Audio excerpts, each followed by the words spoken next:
So let me introduce our presenters for today. Rod Young and Jackie Cornelius are both financial advisors at our firm, Valley National Financial Advisors.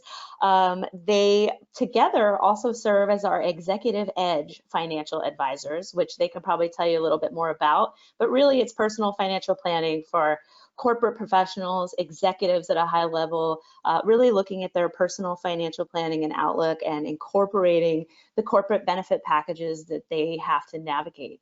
And then in addition to that, obviously, Rod and Jackie also help other individuals and families as clients at our firm. So I'm going to go ahead and stop talking and turn it over to them.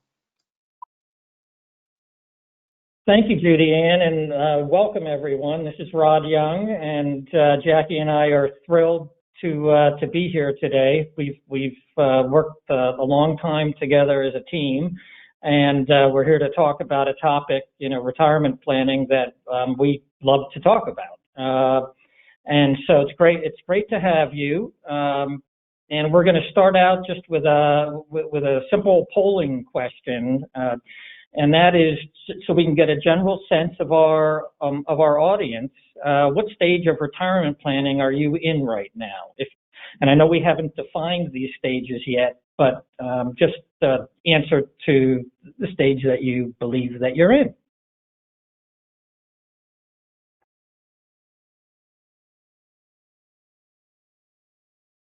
I think it'll take a few seconds to get the results. And then we can dive right into the topic. Okay, we've got thank you, Judy Ann. We've got a good mix of attendees today, so that's great. We're going to go through all of these stages, and I'm going to turn it over to Jackie right now to kind of introduce our agenda. Thanks, Rod. Thanks, Judy Ann. So yes, that's what we're here to talk to you about today. Our webinar addresses how do you know when you are prepared for retirement? So Rod and I are going to go into each stage that you've just kind of voted on and address just kind of the parameters and things to think about. So kind of overall, we view it as there's 5 different kind of stages. You can see them listed below. And we're going to go into detail, but really kind of what we want is really just to think through as you're listening to our presentation is where do you fit at or where do your loved ones fit at? And kind of the takeaways, things to think about. If you can leave the session with 1 or 2 takeaway questions, we'll feel that it was a good webinar. So first, we're going to start out with a young accumulator, and I'll turn it back over to Rod, and he can go into a little bit more detail on that. And sure, and before I dive into that, I think I would say for these 5 stages, they're not one size fits all. It's a unique personal circumstance. So someone who's in their, we've had clients retire in their late 40s, and we've had clients happily work until they're 70 or 75. So this is not, these are not specific ages that apply to each person. So just want to kind of throw that into the mix. The other thing I want to comment on is investment planning and asset allocation comes into play throughout every stage of retirement planning. Today's discussion is not going to address investment planning and asset allocation. That's a whole separate program that we, where we would address that. We're going to focus purely on the retirement aspects today, but understand that investment planning, asset allocation throughout these various stages is an important issue. So getting into this first stage that we're referring to as the young accumulator. So this is, you've graduated from college, you've started your career, joined a company, maybe they have a 401k or a 403b, or maybe you're self-employed. And so you want to begin to take advantage of employer retirement plans, or create your own employer retirement plan if you're self-employed. The main points to drive home on on this issue is in those early years as you're kind of starting out, get an understanding of your company's 401k plan. Your 401k or your 403b if you work for a nonprofit is most likely going to be your single greatest retirement accumulation vehicle. And the power of long-term compound growth when you start out in your 20s contributing to a 401k it's incredibly powerful over a lifetime. Educate yourself regarding your plan. There's a document called the Summary Plan Description. Get a copy of it, scan through it, understand the important points in there. Is it just pre-tax contributions that are allowed, or does it offer Roth contributions? Are there matching contributions? If there are matching contributions, what do you need to do to take advantage of those? What is the vesting schedule? The money you put into a 401k is always your money. The money the employer puts into a 401k vests or becomes yours over time. And so understand what that vesting schedule is, because that could come into play if you reach a point maybe where you're thinking about changing jobs. Understand if you might be leaving something behind in the 401k. And probably the main point to drive home here is if the company offers a matching contribution, understand how much you need to contribute to the plan to maximize that matching contribution, because that is free money that is coming to you and that you'll be accumulating. Other important considerations here, and we'll talk a little bit about this throughout, is the idea of pre-tax savings versus Roth or after-tax savings. Company contributions to a retirement plan are virtually always pre-tax contributions. But you may have a choice to save on a pre-tax basis or on a Roth basis after tax, and there's different accumulation, results from that. We are huge fans for young people starting their career. We're huge fans for Roth savings because of the long time horizon. And typically, as you're starting your career, you're not in the highest tax brackets yet, and it all really lends to saving on a Roth basis if you can, relative to a pre-tax basis. This is the years when you begin, prepare your first budget, understand what your take-home pay is going to be, how much the budget maybe for a car purchase or a car lease. Begin to save for a home purchase, and very importantly here, budget to save for retirement. Start now. It'll be a great discipline to get into, and it will pay off hugely in the future. A big issue for people is debt management. Coming out of college and managing those student loans, which you hear a lot about. Understand what the terms of your student loans are, what the interest rates are. There may be opportunities to improve upon the terms and the interest rates through consolidation or refinancing those. So these are kind of the key issues to be aware of as a quote unquote young accumulator. 401k match, Roth versus pre-tax, and start at an early age that disciplined savings strategy. Make that part of the budget. Thanks, Rod. So now we'll see, it's a natural kind of transition. So you started out, I would say, with a general intent on being financially aware. Now you transition into being very intentional. So as Rod indicated, kind of those early years, you just want to be saving. The goal is to save something for retirement. Now you transition almost into how much can I be saving? How much should I be saving? You start to hone in a little bit more on just the intentionality. So things to be aware of here are how much can you actually put into your company retirement plan? So currently for tax year 2020, you can be putting in, if you're under age 50, $19,500. Some people are still considered intentional accumulators, even well into their 50s. So for that age group, you can actually put in an additional $6,500 into your company 401k plan. So again, you're transitioning from not just making sure you're getting the company match, but also getting to the point where you're putting the most in. Things you want to think through at this point is if your company, Rod indicated to think through if your company has a Roth 401k feature. When you're young, in a lower tax bracket, it might be advantageous to do all Roth. As you start to phase into the intentional accumulation, you might want to look at facts and circumstances for your specific situation that might warrant you balancing and putting in half of the dollars on a pre-tax basis and half on a Roth or some combination thereof. It's really looking at maximizing your company plan 401k benefit there. Also, we want to focus on self-employed people. Those are not to be discounted in any way. You actually have a lot of opportunity.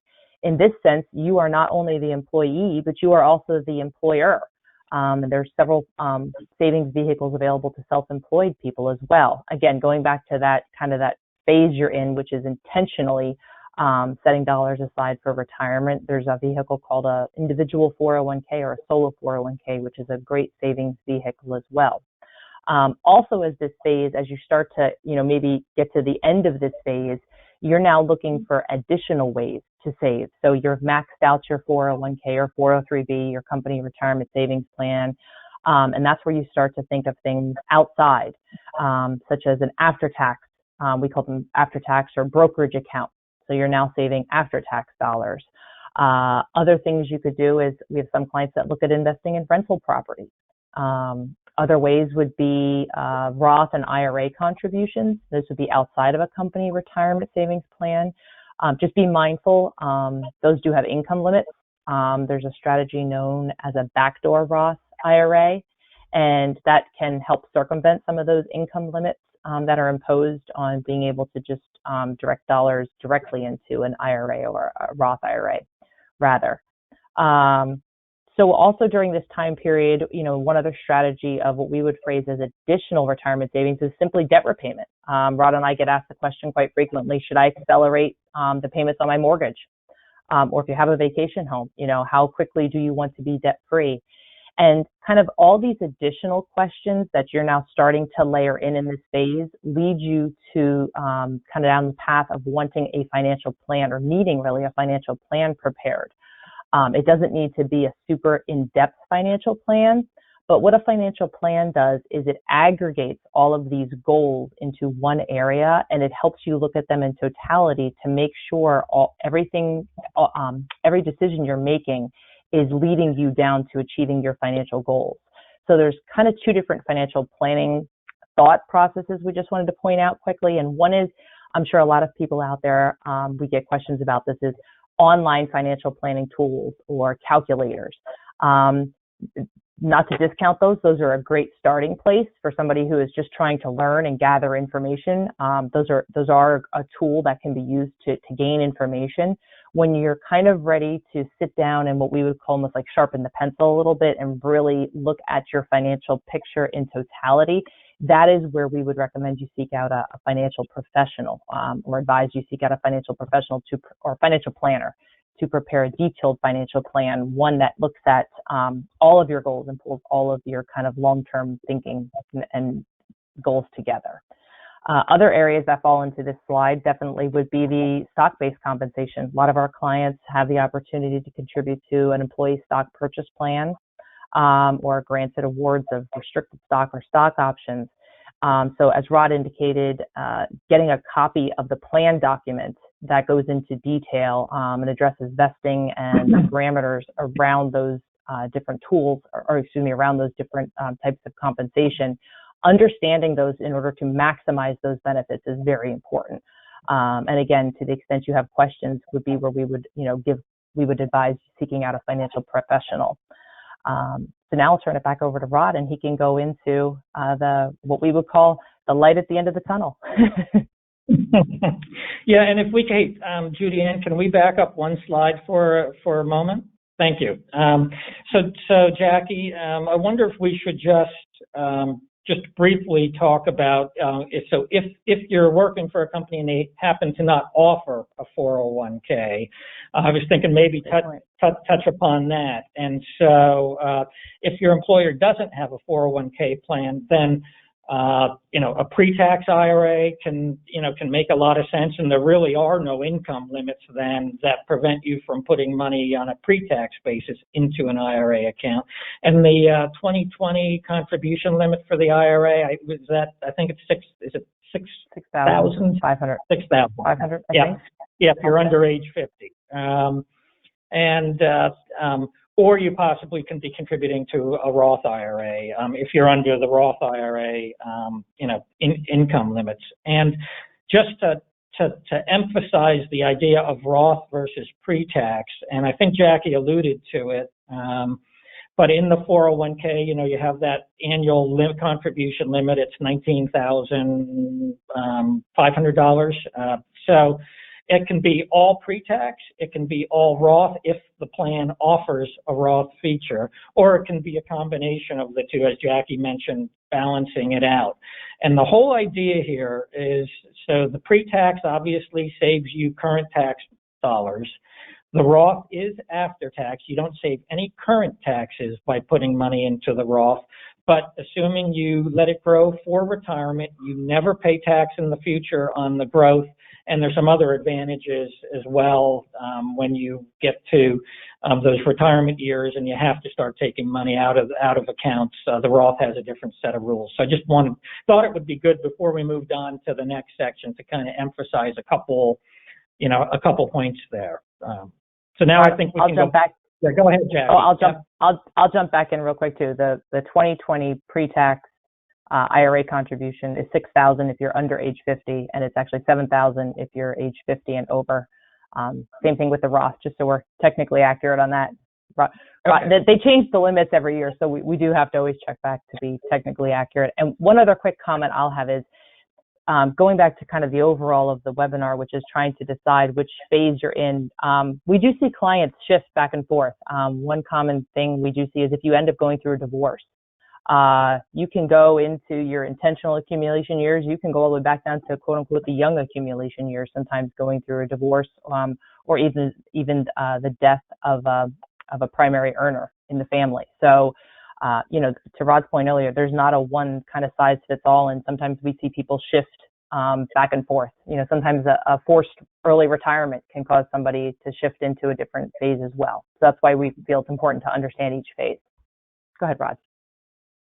Great. Yeah, thanks, Jackie. So now you're beginning to get to that light at the end of the tunnel. You're kind of approaching, within a few years, 5-6 years of what you hope to be your retirement goal. And these are presumably your maximum earnings years, where you have, hopefully the greatest available dollars, after meeting all of your expenses to put aside for retirement. They probably are also your maximum spending years, particularly if you have kids and, kids to get through college. You're looking at your maximum spending years as well and trying to balance out all that. If you do have kids, perhaps in that intentional accumulator phase, you opened a 529 account as a supplemental savings vehicle for college. And here you're trying to balance out getting money into the 529s or paying tuition along with continuing to maximize the retirement savings. So these are tricky years because particularly if you've got kids that and you've got the cost of getting them through college. But it is important here. Jackie alluded to the idea of a financial plan. So here the financial plan now really becomes a tool. You probably want to prepare a really sharp, detailed plan a couple of years out from your retirement goal, and this is where we really hone in on, what are your goals? Where might you retire? Do you want to think about a second home? Do you have particular travel goals? So this is really going to be a long-term planning exercise where you're pulling all of the pieces together. You begin to bring Social Security into play in the planning. You begin to think about the cost of health care in retirement. That's a huge issue for people, particularly as more and more employers are contributing less and less to retiree health care. So where you want to retire is important. I think California has a highest marginal tax bracket of in excess of 10%, like 12 or 13%. Florida has no income tax, so where you decide to retire can be very, very important. Pennsylvania is very friendly to retirees. We've got a low flat tax rate, and most sources of retirement income are not subject to income tax, to state income tax in Pennsylvania. So updating that plan a couple of years from retirement, and then when you're about a year out from retirement, kind of prepare what I'll call the benchmark plan. You know it's going to happen. You've reached the point where, okay, the planning tells us we can retire in a year or so. Prepare that plan and then use that as a benchmark in the future. We'll talk a little more about that. Continue to maximize the retirement savings, just an ongoing part of this phase of your retirement financial life and preparation. Beginning to understand Social Security rules. Right now, the earliest you can take Social Security for retirement purposes is 62. You can delay it till as late as age 70, and there's significant difference between that. Federal health insurance is available. Medicare is available at 65. So these are going to be very important parts of the retirement plan. So very important here. If there's ever a time you want to pull a professional financial advisor into play here, this is that time, because these are big decisions. There are significant tax consequences to decisions, and you really want to work with someone who is experienced in this and is helping people on a regular basis, make these decisions. So very important part of all of this. Rod, I'll jump in. One other thing to understand, because I think it still catches some of our clients off guard, is the Medicare. I call it the Medicare surcharge. The technical name is the IRMAA, which is the income-related monthly adjustment amount. And I'll say for 2020, it's really based on your 2018 income. The thresholds are not high, and what this is it's actually a surcharge that's added on to your monthly Medicare, really what your Part B costs are, that can also affect your Part D costs. And the thresholds, just to give you some parameters here, for a single person, that surcharge starts at when your income's above $87,000, and for a married filing joint couple, it starts when your income is above $174,000. So, it's not as high as some people. I think some of our clients come in thinking it's, if I have more than, $500,000 or $600,000, the thresholds are kind of low. And to Rod's point, that can significantly impact your retirement plan. So it is understanding kind of the now and the next, what does the future look like with regard to not only your general expenses, but the healthcare expenses can really take a toll. And then also planning for any long-term care expenses. That's another one that can, have a significant impact on your financial retirement as well. So yeah, that's a good point. Yeah. And that's a good point. And I have to be honest with you. There's a lot going on during this phase of of getting ready for retirement. You may have aging parents that you're assisting in some way, if not financially, maybe just in day-to-day life. Kids maybe are they're in college, or they're graduating from college and beginning to transition to independence. I've got 4 of those kids who have either transitioned or are transitioning to independence, and there's still a role there for you as they, as they kind of graduate from college and begin to start their careers and their, in their families. So there's just a bundle of stuff happening during this time period. All the more reason to really pull in, others to, help understand and make decisions. And that's a great transition into, now we're going to get into the phase of the early retirement years. And obviously we all know that just because you've now quote unquote retired, that doesn't mean all those lovely events that Rod just talked about, they don't stop, they continue. So we kind of view the early retirement years as that first, year 2 or 3, where you're really adjusting to retirement. And it's a big transition.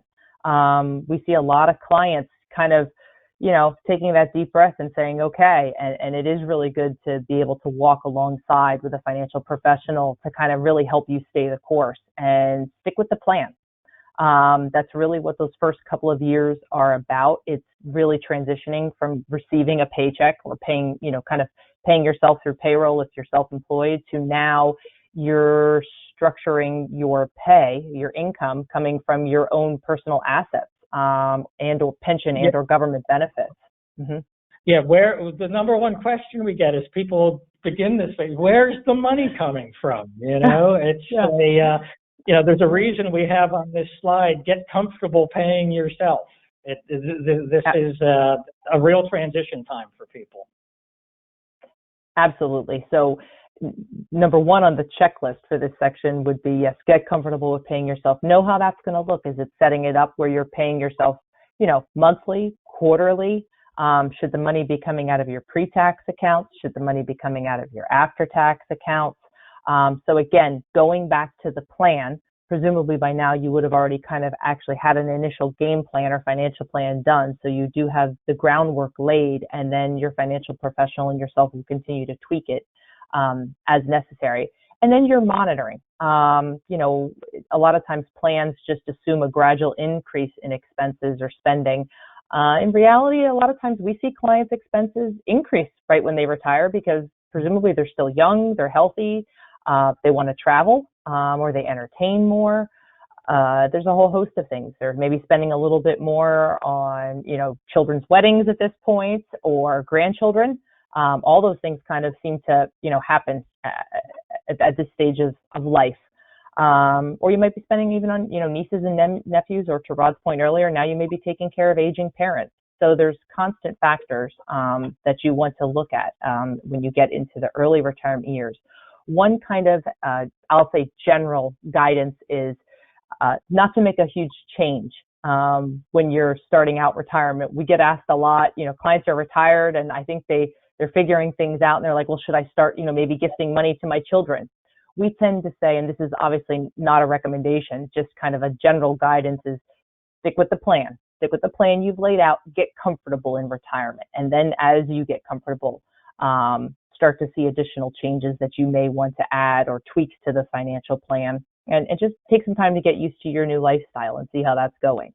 And then also, kind of as a kind of an ongoing parameter to always look at is Social Security planning.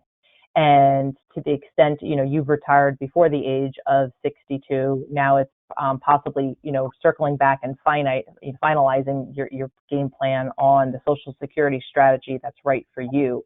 And if you're married, also what is right for the spouse, because there's varying strategies. Rod alluded to, you can start it as early as 62 and as late as 70. How does it affect your spouse? And there's a whole separate set of rules that kind of go along with spousal benefits. So just making sure you're understanding those. And again, it's really to maximize your financial opportunity.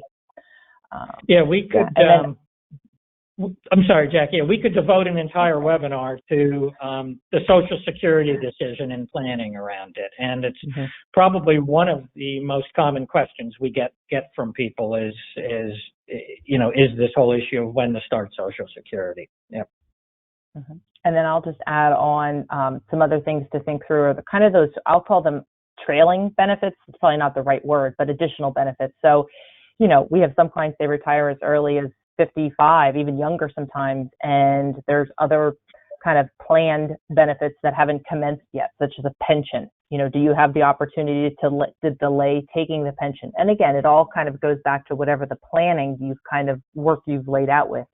But sometimes when a client does retire early, having those annual meetings with your financial advisor to say, okay, maybe if you've delayed taking your qualified pension benefit, does it make sense now to elect it depending on economic factors going on? Also, stock compensation or deferred compensation that might be coming out over a longer period of time, understanding the ever-changing tax environment and just ongoing strategies.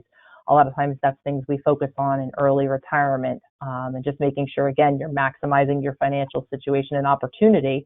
And then also with that layer of tax planning, being mindful.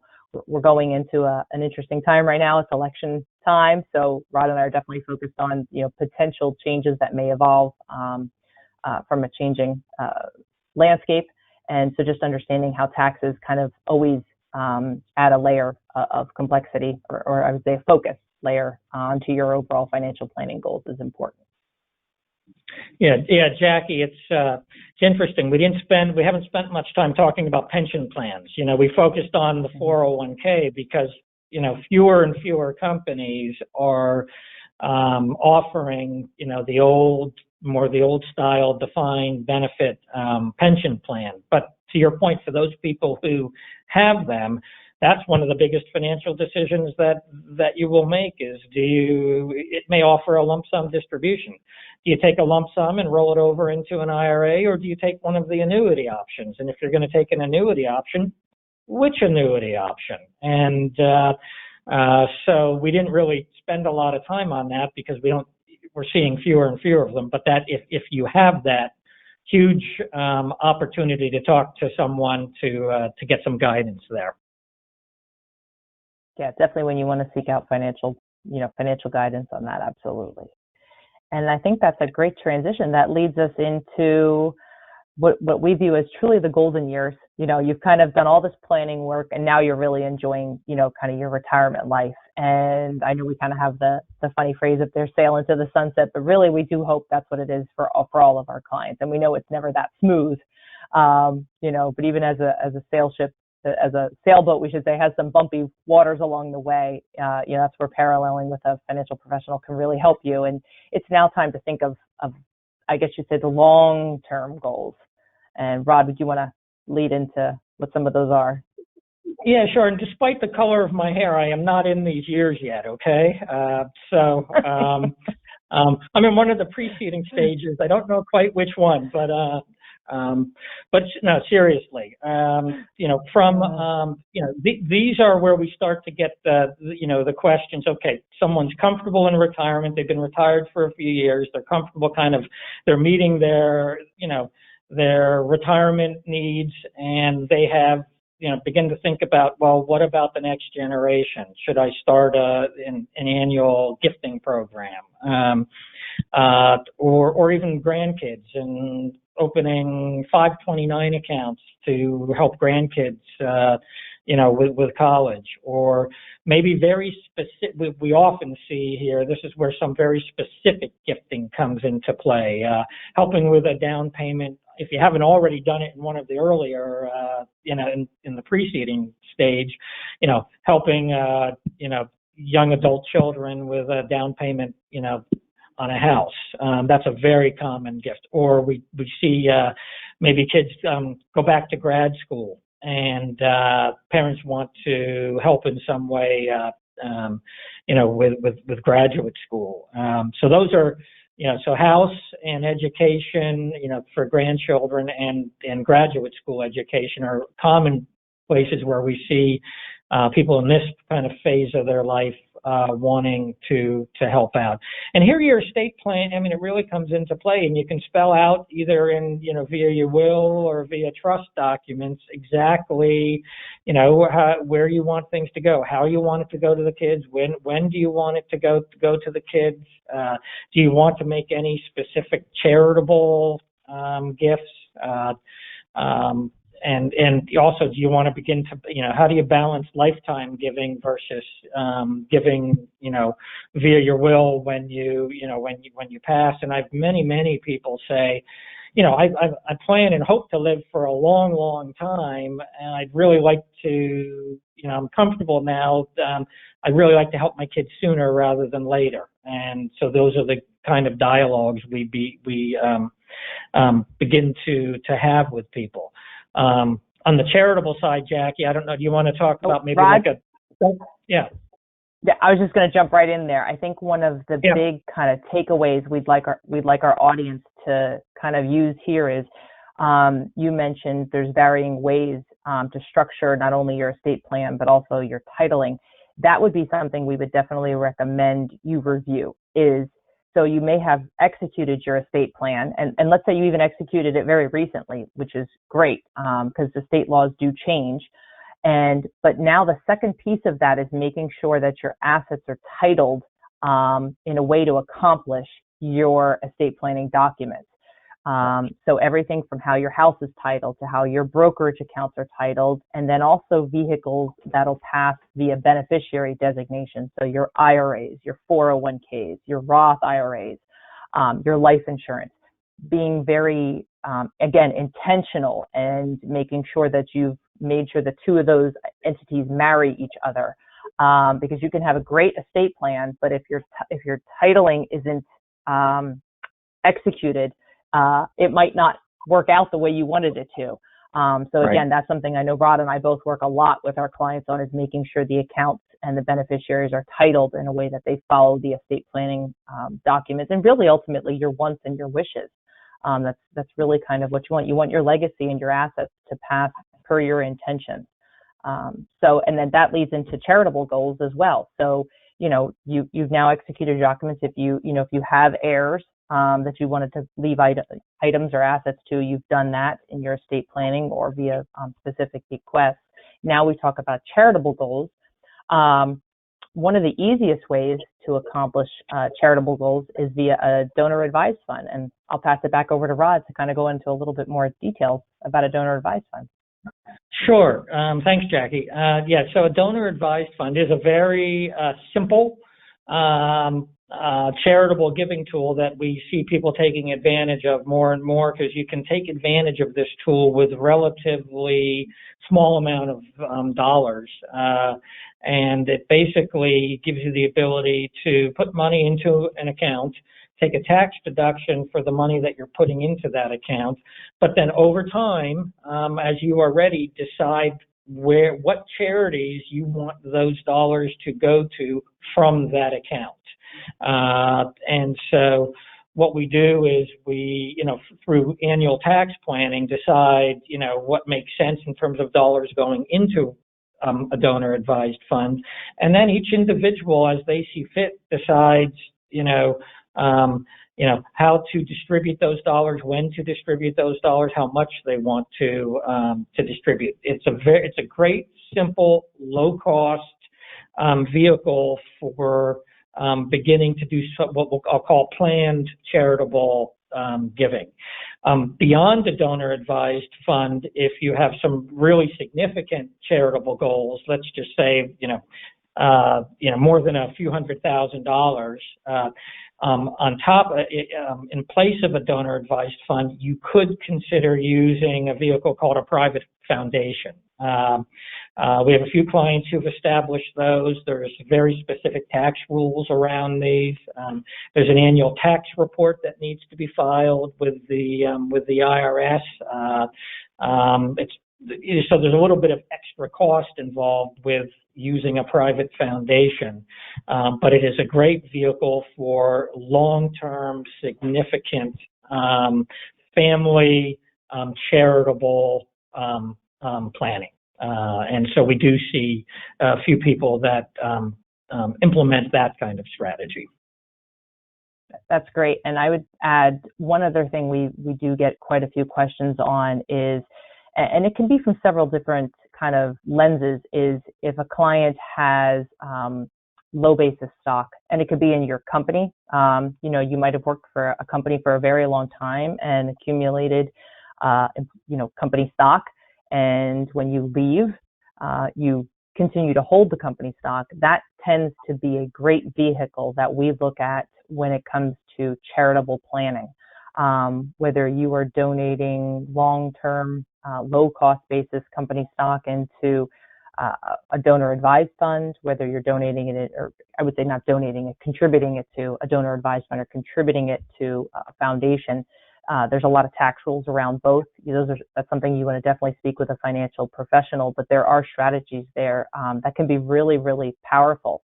And it doesn't have to be company stock. It could just have been you might have inherited stock from your parents or your grandparents, and you've continued to hold it for a really long time. So just, I would say, going back to that checklist, that's one other thing to add is just when you review your portfolio, if you do have low basis stock, bring it up with your financial professional, and there's a lot of strategies and planning, especially with regard to charitable and legacy planning that you can do. Yeah, good, very good point, Jackie. So I think there's one question I've probably been asked more than any other question in my 30-some years as a financial planner, and that is the very basic question: how much should I be saving for retirement? And so this has been my answer for 30 plus years. I've been save as much as you can for as long as you can. And I'm going to be honest with you. I don't remember if I've been using it for so long. I don't remember if I borrowed this from someone or if I originated this quote. But anyway, really start young and get disciplined about implementing a long-term saving strategy for retirement. And just trust Jackie and I when we say, if you're able to do that, start young, start in your 20s and save disciplined and consistent for a long period of time, you are going to be able to meet your retirement goals. That's a great quote, Rod. Yes, and I've since borrowed it from Rod, of course, and now I use it as well. So I just accredit it to Rod. So I think our takeaways are really to, hopefully we've helped you today to at least be able to determine what financial stage you are in. And again, like we said, you can transition back and forth depending on kind of your circumstances for your specific situation, and then really identify your next step. So, whether it's something as simple as getting that copy of that summary plan document for your 401k or your stock compensation, reading through it, making sure you're receiving the company match, looking at outside investment vehicles that you can be contributing to, really understanding where you're at. Do you have a financial plan done? If not, seek out financial guidance. If you're not satisfied with your current financial advisor, you could always look for another one. There's a lot of different flavors and personalities, and, Rod and I always encourage, we want our clients to be very comfortable, with us and have a great working relationship, because that's how you're going to maximize, your financial goals. And, that's where we would probably leave you with, is the seeking professional advice. Yes, can you do it on your own? You can. We think you can sometimes do it better when you've got someone to partner with you to really help you achieve your long-term financial goals. So now I think we will jump into our question and answer session. So we've listed out some questions here that Rod and I see most frequently that we get. And I know we've kind of addressed them, throughout our presentation. But Rod, why don't I turn it over back to you just to maybe walk through that first one of how do you prioritize saving for retirement versus saving for college? We get this a lot from our younger group.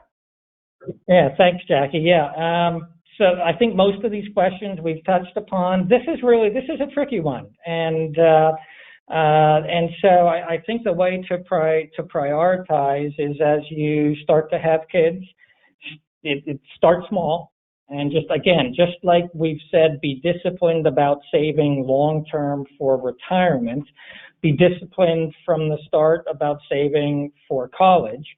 And then, I don't know, this may be financial planning blasphemy to say this, there may be years, depending on how many kids you're putting through college and what college they're going to and what kind of grants they're getting and scholarships, there may be years where you have to scale back a little bit on your retirement savings to get through those college years. It just might happen. I think the main message I would say is just try to do both.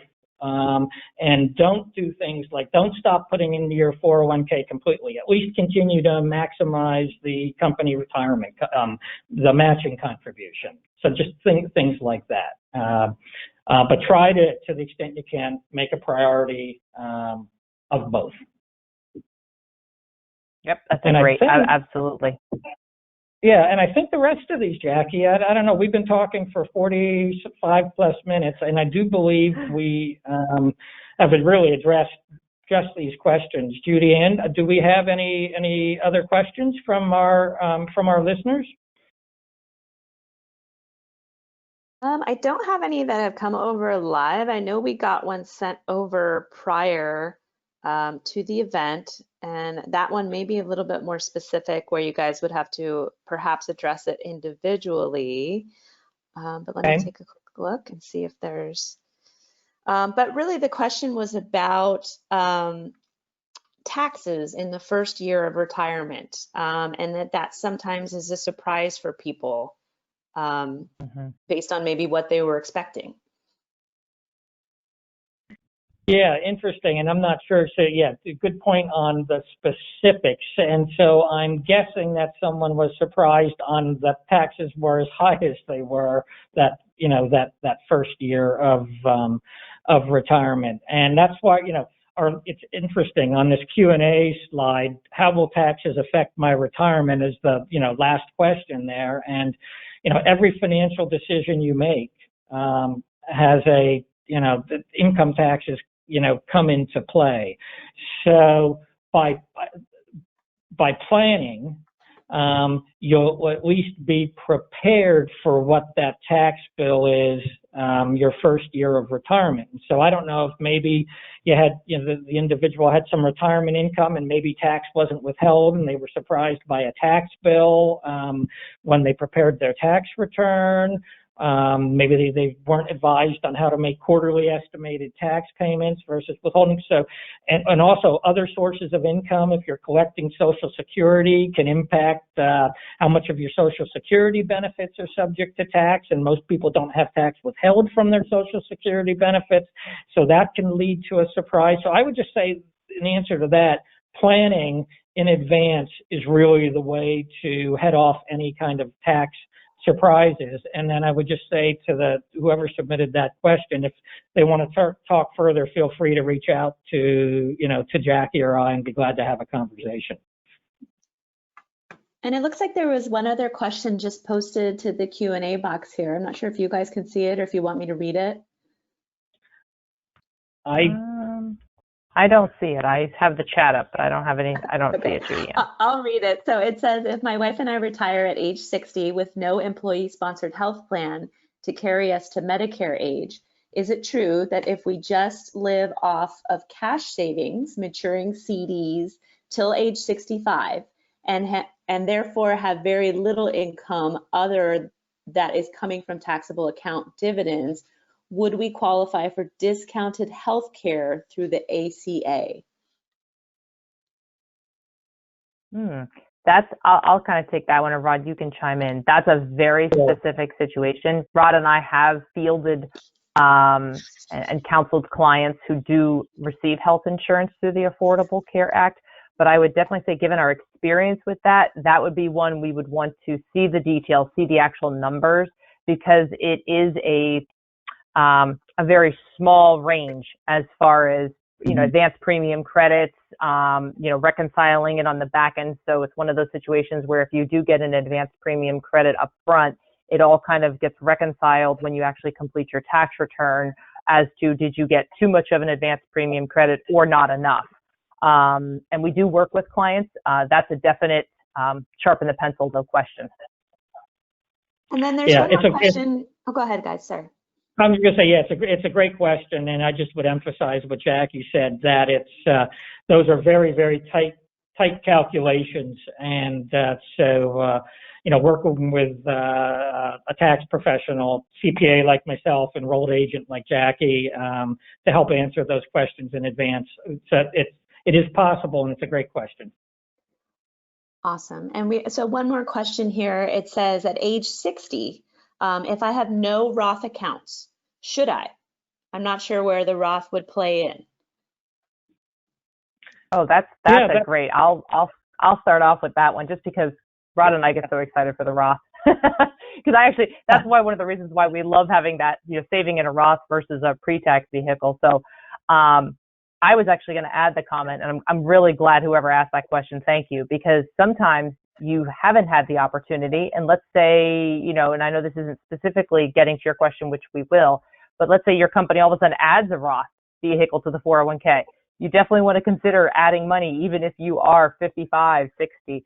So yes, to answer the viewer's question specifically, it is definitely worth considering for several reasons. One is if you at some point in the future ever need to take out those dollars, having what we call a bucket of money. So you have your 401k pre-tax money, maybe even a pre-tax IRA, that's pre-tax money. Having an additional Roth bucket where the dollars, not only your principal, but your earnings would come out income tax free is definitely an option we like to add to kind of the retirement arsenal or retirement pool of resources. So definitely considering it. We would recommend you consider it. Yes. Yeah, and I would add one thing to that, Jackie, and that is the Roth is a great, and I don't know what, the person asked the question, I'm not sure obviously anything about their situation, but the Roth is a great wealth transfer vehicle of passing along a very income tax efficient asset to the next generation. So your pre-tax retirement account money, you have to start drawing out when you're age 72. Your Roth money is not subject to those age 72 rules. So if you're 60 now, you could have Roth money now accumulating for 12 years to age 72.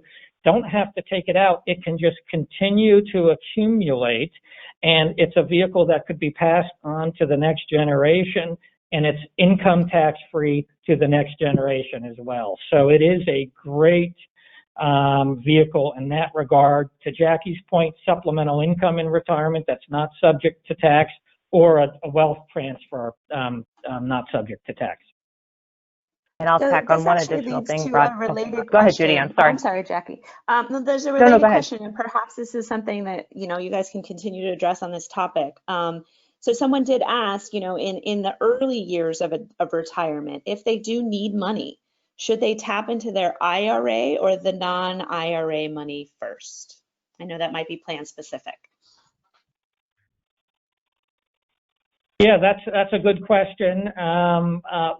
We typically are advising people, non-IRA money first. Allow the retirement account money to continue to grow in a tax, deferred fashion. But each year, as we work, as we're working with someone, early in retirement, we're doing tax planning to see, is there any amount of money that they can take out of their pre-tax accounts and take it out at a very low tax bracket? Or maybe instead of taking it out to meet living expenses at a low tax bracket, maybe we have them converted over to a Roth IRA at a low tax bracket. So general guidance is you're using your non-retirement account money first. But there are certainly going to be situations where drawing on retirement account dollars or converting retirement account dollars in those early years can make a lot of sense.